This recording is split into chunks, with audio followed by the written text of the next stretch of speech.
Hi hello నమస్తే welcome to our channel Ragadeepthi all rounder. నేను మీ రాగదీప్తి. ఈరోజు మీ అందరి కోసం రెసిపీ కాకుండా ఒక యూస్ఫుల్ టిప్తో వచ్చేసానండి. సో ప్రతి ఆడవాళ్ళు కుక్కర్తో ఫేస్ చేస్తున్న ప్రాబ్లమ్ని సాల్వ్ చేయడానికి నేను ఈ టిప్తో వచ్చేసాను.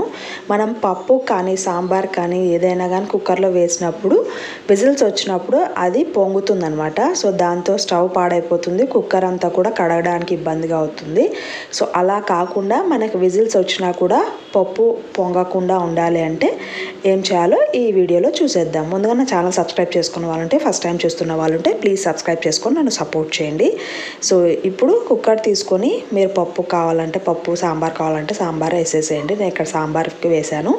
తర్వాత ఇలా ఒక ఎంటీ స్టీల్ కప్ తీసుకొని ఇలా వాటర్ పైన పెట్టేసి కుక్కర్ లిడ్ క్లోజ్ చేసేసేయండి. ఇలా చేసి విజిల్స్ పెట్టామంటే మనకి వాటర్ ఎక్కువ వేసినా కానీ పొంగదనమాట. సో చూడండి, ఒక విజిల్ 2 విజిల్స్ వచ్చిన తర్వాత చూపిస్తాను మీకు. కొంచెం కూడా పొంగదు, అంత బాగా వర్కౌట్ అవుతుంది ఇది. సో మనం కప్ పెట్టాం కదా, సో చూడండి విజిల్ వచ్చిన తర్వాత కూడా మనకి పొంగదనమాట. ఇప్పుడు కుక్కర్ విజిల్స్ వచ్చిన తర్వాత ఓపెన్ చేసి చూపిస్తున్నాను. సో చూడండి, పొంగే వాటర్ అన్నీ కప్లోకి పడిపోతాయి అనమాట. సో అందుకనే మనకు ఓవర్ఫ్లో అనేది కాదు. సో ఈ టిప్ మీకు నచ్చినట్టయితే ఫాలో అవ్వండి. మీకు ఈ వీడియో నచ్చినట్టయితే please like, share and subscribe to my channel Ragadeepthi allrounder.